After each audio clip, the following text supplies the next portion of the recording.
O golpe do transplante capilar, eis que este é o nosso vídeo de hoje.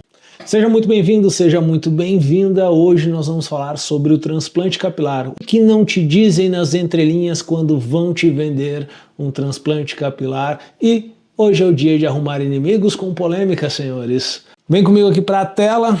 Vou estar trazendo aqui, intitulado hoje o nosso vídeo como o golpe do transplante capilar e o porquê que até 75% dos homens que fazem transplante capilar precisarão de uma segunda intervenção e aonde eles podem estar falhando e como eles podem estar evitando e prolongando o investimento, o alto investimento que se faz quando se busca um implante capilar. Aqui são alguns números que poucas pessoas contam. Peguei atualizações de artigos recentes, até mesmo porque o boom do transplante capilar aconteceu agora nos últimos anos. Vamos lá, 43% da taxa de insatisfação com o transplante capilar. 75% dos homens abaixo de 35 anos que realizam o transplante capilar, eles acabam tendo que ter o transplante 1, transplante 2, transplante 3. Quanto menos e pior for a orientação dele no antes, durante e depois do transplante capilar, mais suscetível este ser fica às suas reintervenções enquanto houverem folículos nas suas áreas doadoras. 30% precisam da segunda intervenção entre 2 e 4 anos. É muito curto o intervalo de tempo de quem faz um transplante capilar sem investigação, sem tratamento prévio, sem acompanhamento no seu pós-operatório. Compensa você, jovem gafanhoto, que fez um investimento de 30, 40 mil reais, 15, cuidado com esses transplantes de 15 mil reais, 6,9% todos os transplantes foram reparados. Esse é o estudo de 2025, é um estudo bem interessante, vale a pena se você tem curiosidade. Todos os estudos estarão ao final desta apresentação e na nossa descrição. 44% dos pacientes que realizam transplante capilar não seguem o protocolo pós-operatório. Os outros 66% receberam esse protocolo?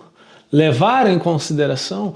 Os que foram estudados, sim, todos receberam o seu protocolo pós-implante. Entretanto, a grande realidade, a realidade que eu vejo aqui na clínica, não é essa. Muitos não recebem que devem cuidar depois. Muitos sequer foram orientados ou exames que não fossem os pré-operatórios, mas exames da sua saúde capilar não foram solicitados, seu protocolo pré-transplante não foi realizado. É isso que nós tratamos comumente aos pacientes de pós-operatório de transplante capilar aqui na Serra Gaúcha. 95% dos pacientes têm entre 20 e 35 anos. É a grande área de dor. E aí entra um grande ponto que depois nós vamos estar conversando aqui à frente, sobre que a contraindicação em alguns casos, principalmente os 20 e pouquinhos anos. Então, esses números, nenhuma clínica de transplante vai te mostrar antes de você assinar o cheque, passar o cartão ou realizar o Pix. Eu me chamo Ivo Guedes, sou tricólogo, terapeuta capilar. Há 6 anos dedico a minha vida a estudar e escrever sobre saúde capilar, a fugir do óbvio, a ser inimigo do óbvio e trabalharmos de maneira muito mais consistente, entendendo que o cabelo é só uma peça de um ecossistema de um corpo complexo. Seja muito bem-vindo, vamos continuar o nosso vídeo, que é por isso que você chegou aqui. Então vamos explicar um pouco o que é o transplante, o que ele faz, o que ele não faz, o que de fato muitos têm a falsa e errônea percepção de que o transplante capilar ele é a salvação, que o transplante capilar ele é uma cura milagrosa, porque o marketing ele vende qualquer coisa, o Instagram, o vídeo, a edição, tudo vai te entregar um falso antes e depois, ou só o antes e depois de sucesso vai te dar aquela percepção de que o cara foi curado. Não, isso não existe. O que de fato, Ivo, o transplante capilar faz? Ele realoca folículos que são resistentes ao DHT. Lembrando que comumente nos nossos vídeos, te convido a assistir os vídeos aqui do YouTube, A nossa área de receptores andrógenos é a nossa coroa. Por isso que o transplante ele é realizado, retiradas geralmente das laterais e posteriores. Inclusive alguns retiram demais da área e fica feio, fica ralo. E aí você faz má gestão daqueles poucas unidades foliculares que você pode ter ali, acabando que você acaba ficando calvo na lateral por um erro ou por um excesso de retirada para meio que mascarar aquilo que estava lá em cima. Realocando os folículos resistentes a DHT da área occipital para a área calva, geralmente um pouquinho do papa e as entradas nas suas laterais e nas suas têmporas. Folículos transplantados são permanentes. Ele cria uma ilusão de densidade na área receptora. Como assim, Ivo, uma ilusão? Porque não foi salvo o que você estava ali. Não está sendo controlado o avanço da tua calvície quando você faz um transplante. Você faz uma maquiagem daquela região. E até provavelmente aqui à frente vai ter o efeito ilha, que é o que? Onde eu transplantei ficou bonito, o restante que eu não cuidei continuou afinando, continuou caindo, e aí ao invés de eu fazer essa maquiagem, essa percepção de densidade no meu cabelo ali, eu acabo revelando um transplante, mostrando o quanto aquilo é falso, o quanto aquilo ali tá fajuto naquela região. Por acaso você já viu alguém que tem uma faixa na região frontal e acaba tendo o centro da sua calvície avançada e continuando ralo, ou até mesmo o coquinho do papa lá? Isso acontece justamente por aqueles pacientes que não seguem um protocolo pós e principalmente não fizeram um protocolo prévio, porque até tu ter uma reação no teu organismo de melhora em relação às tuas unidades foliculares existentes, isso demandará tempo, e nesse tempo você pode perder uma janela de solução, uma janela de melhora naquela questão da rarefação futura que virá. A calvície ela não tem cura, a calvície não será curada por um transplante capilar. O resultado estético é imediato, de 6 a 12 meses você já vai estar com aquela densidade. O que ele não faz? Ele não para a calvície, ele não cura a calvície, aquilo que eu vinha falando. A queda continua se você não fizer um tratamento adequado, se você não tiver ações coordenadas através de uma investigação do que você tem carência, necessidade e aquilo que está de fato afetando e avançando a tua calvície. Não trata a causa da queda, não diminui DHT, não investiga a questão de tireoide, não vê a tua ferritina, não leva em consideração o teu cortisol. Não restaura a densidade pré-calvície, ou seja, não volta o teu cabelo a ser o que ele já foi um dia, apenas de 40% a 50% do original. E se for mal feito, inclusive, se for... Por isso que eu falei, cuidado com os implantes de 15 mil, porque geralmente você está sendo o material de experiência. Tá tudo certo, todo mundo começa por alguma maneira, mas acaba ficando aquele cabelinho de boneca, pelo aqui, pelo lá. Não é a solução definitiva e precisa de manutenção contínua. Preste atenção nessa frase. Não é a solução definitiva sem manutenção contínua. Você fez o transplante, obrigatoriamente você deve ter uma manutenção pós-transplante, pós-operatório, certo? Ideal era você ter feito antes, fez o procedimento, que é o durante, terminou o procedimento, você vai fazer as manutenções. Lembrando que você já fez partes invasivas, já fez cicatrizes no teu couro cabeludo, e cuidado com a clínica que te oferecer manutenção pós-transplante com microagulhamento. É um risco absurdo de dar M no teu tratamento, certo? Você precisa investigar e levar em conta o que nós falamos ali em cima.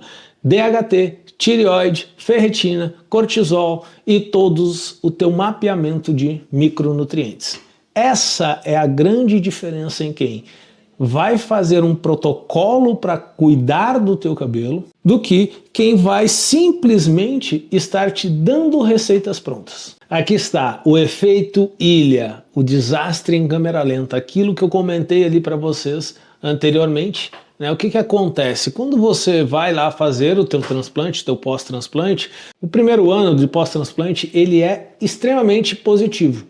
Você vai ver a densidade tanto da área transplantada quanto da área nativa se mantendo de maneira saudável. O que que acontece se você não trabalha o seu pós-operatório, se você não vai trabalhar a sua saúde capilar? Lembrando que saúde capilar não é você tratar o seu pós-transplante com minoxidil e finasterida.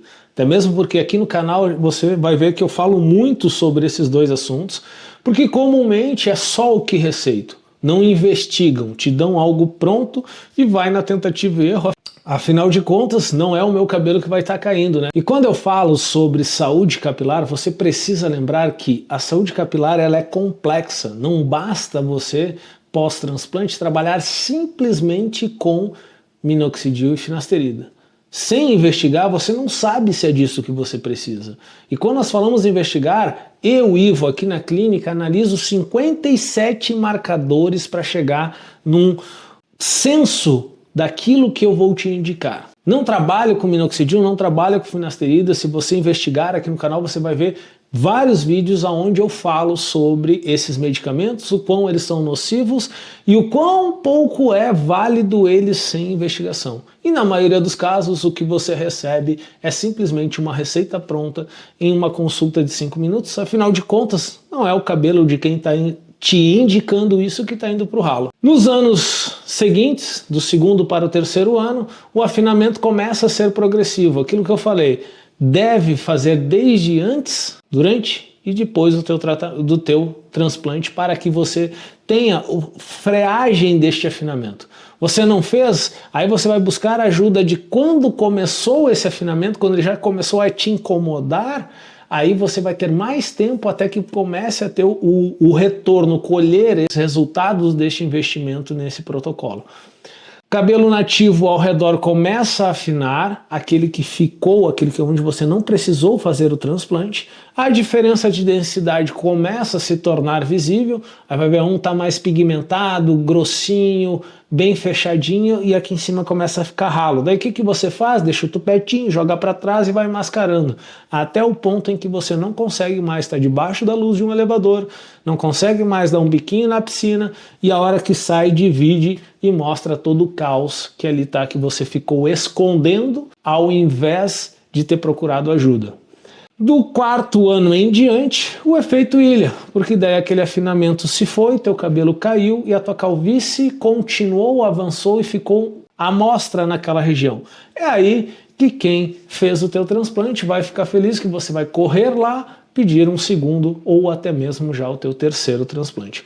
Uma analogia seria como você fazer uma casa bonita em uma encosta que com o tempo aquilo ali pode desabar, ou até mesmo você fazer sem uma fundação decente, subir um prédio quando ele chegar em uma determinada altura, quando ele chegar em um determinado tamanho, quando ele tiver os primeiros abalos, ele não resistirá. O famoso orçamento de enxerto, tá? Quando aqui está na apresentação UF, são unidades foliculares totais de uma área doadora, ou seja, dependendo de cada área, a gente pode chegar até 12.500 unidades foliculares. Uma coleta segura, ao ponto onde você não vai deixar os famosos caminhos de rato da onde você retirou essas unidades foliculares, vão ficar em torno de 6.000 a 7.000 unidades foliculares. O primeiro transplante, ele consome em média 2.400 unidades foliculares, de 35% a 40% de um total. Ou seja, quanto que resta? Quantos transplantes, se você não cuidar, você vai ter unidades foliculares para fazer depois?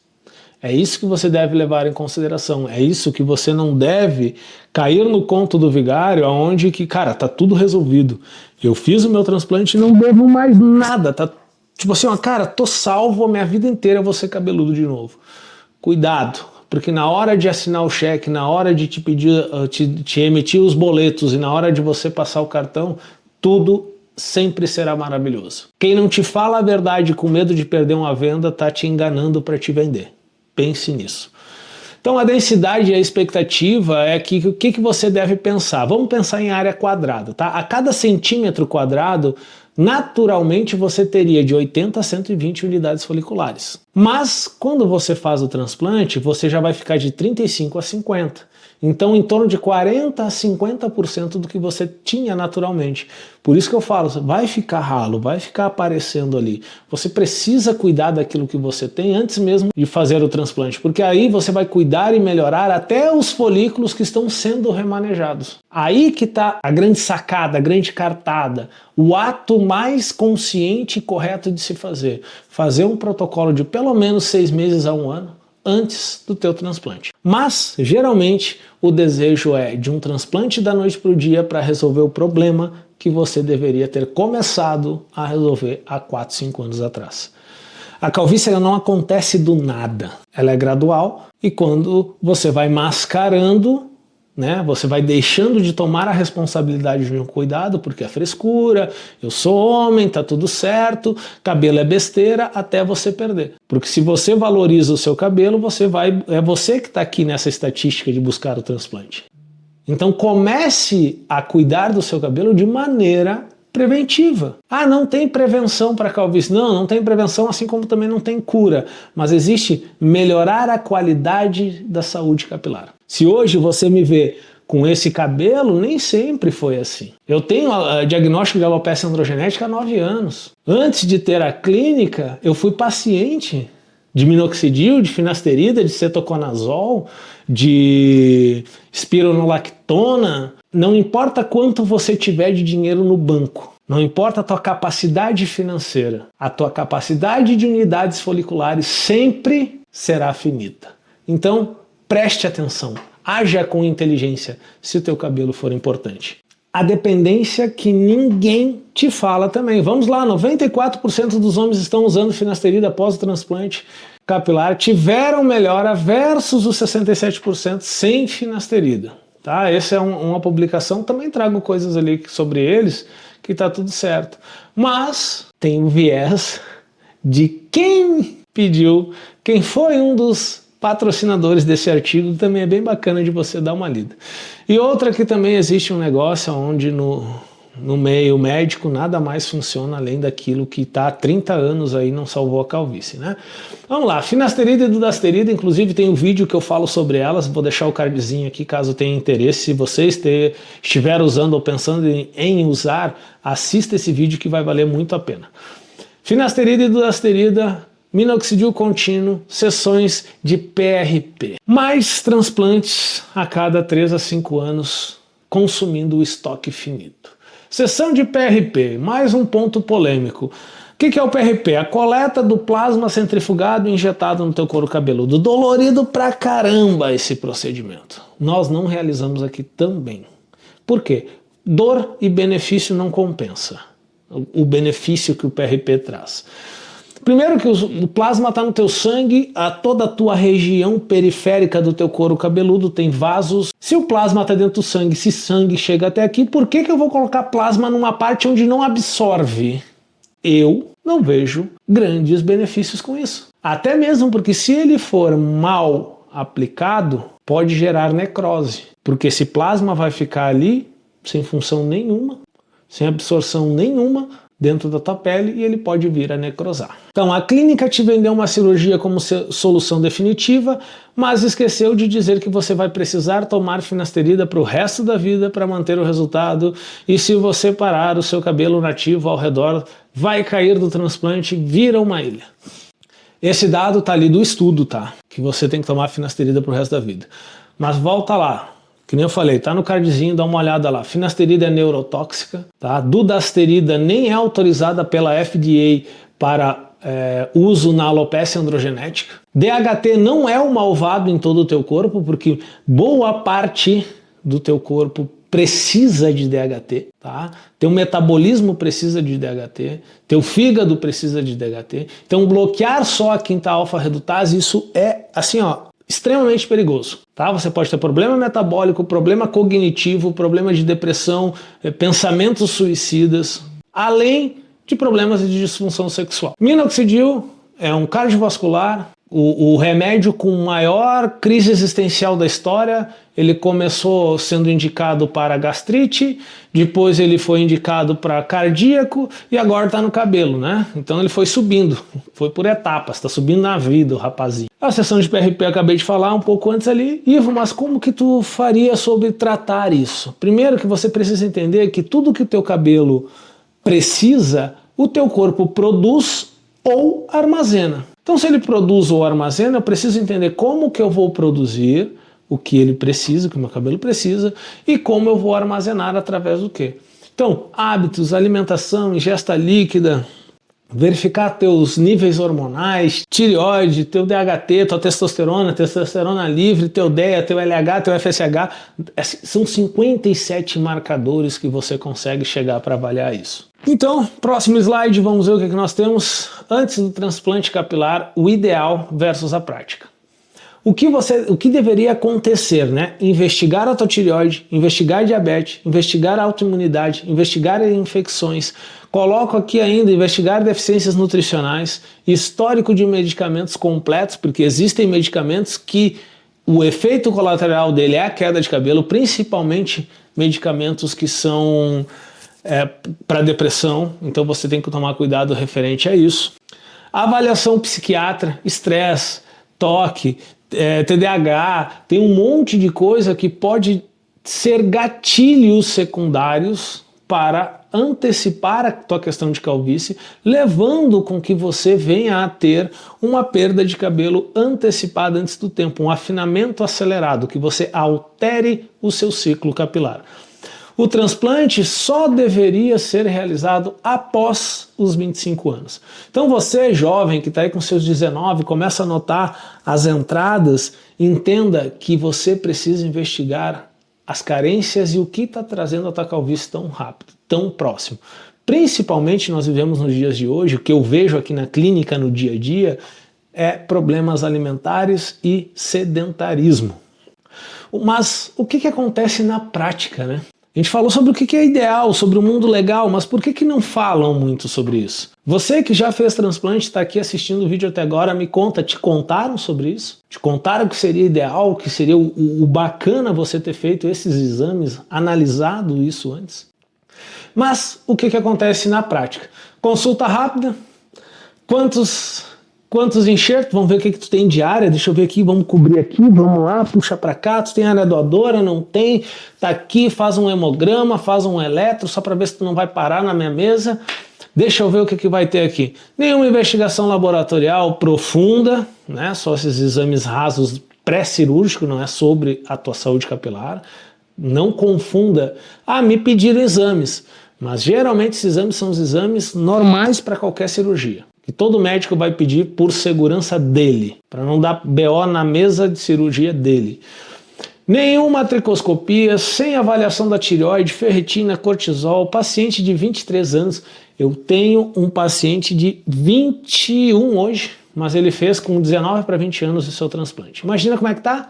Primeiro famoso efeito ilha que eu vi, e já está indo para o segundo e provavelmente ele vai fazer o terceiro, já falei para ele, mas ele vai ter que retirar da barba. Promessas, aqui para mim é o pior de todos os problemas em relação ao transplante capilar. É promessas de solução definitiva. A clínica que te promete que o transplante capilar é solução definitiva, ela é mentirosa. Quero só ver os haters escrevendo aqui embaixo. Posição da Equilibrium. Eu acho que a minha posição já deixei bem clara, né? Se você que está acompanhando aí, você está vendo que eu sou um pouco incisivo em algumas coisas. Porque, primeiro, que nem eu contei, eu já fui paciente, não tive bons resultados nessa época, tive problemas com minoxidil, eu sou hipotenso, gente, minoxidil não pode ser para hipotenso. Ele é um remédio para hipertenso, para dar vasodilatação, que é a função que ele faz, irrigar mais tua área periférica. Só que eu, como hipotenso, tomei minoxidil, cara, quase choquei, né? Fui lá, fiquei com pressão, se eu não me engano, eu baixei com 6/4. Então tava bem legalzinho, quase cantando para subir. Finasterida eu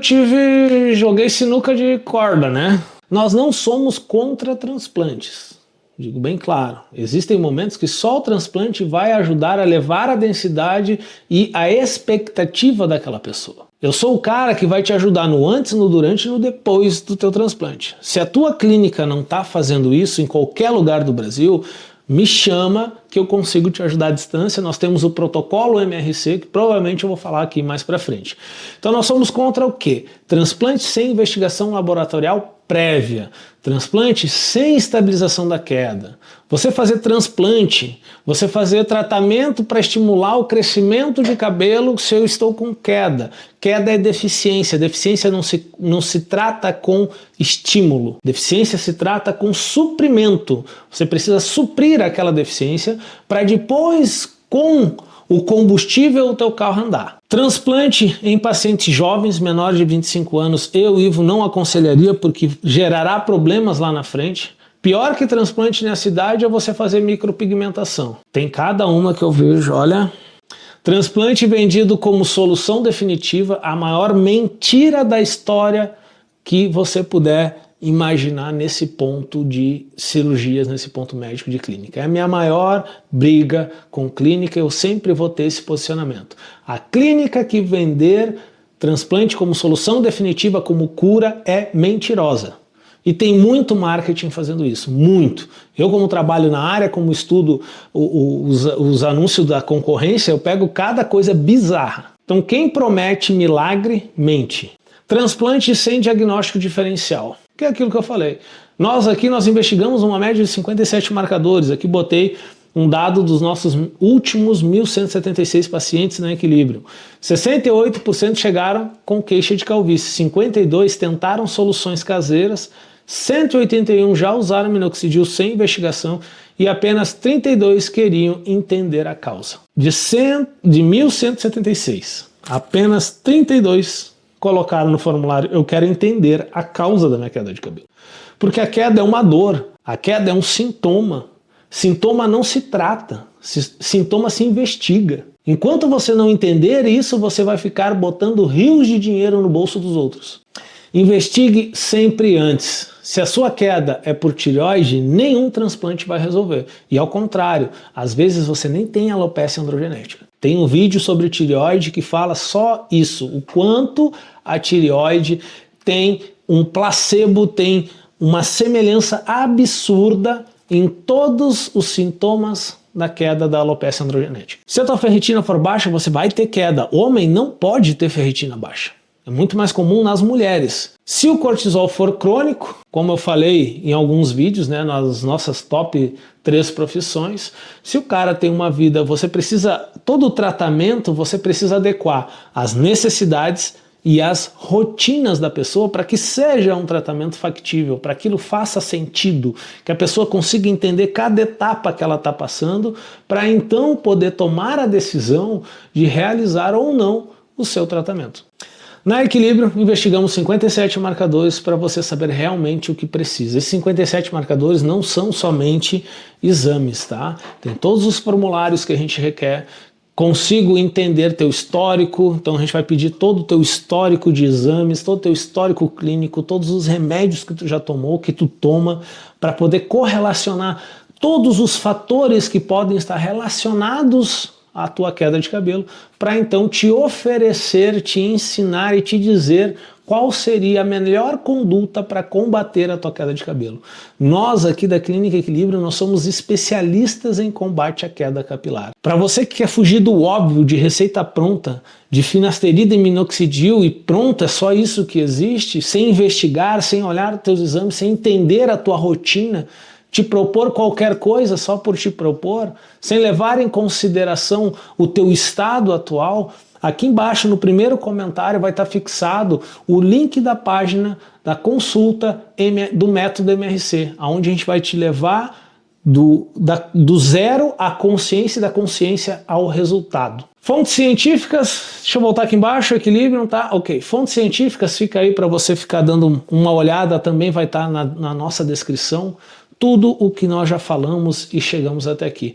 Muito obrigado por você que assistiu aqui. Se fez sentido, deixe o seu comentário. Se não fez sentido nenhum, se você ficou puto comigo, também escreva aqui, porque quanto mais eu conseguir entender o que a minha audiência quer, mais fácil e melhor serão os conteúdos que eu vou entregar a vocês. Muito obrigado, um forte abraço e até o próximo vídeo.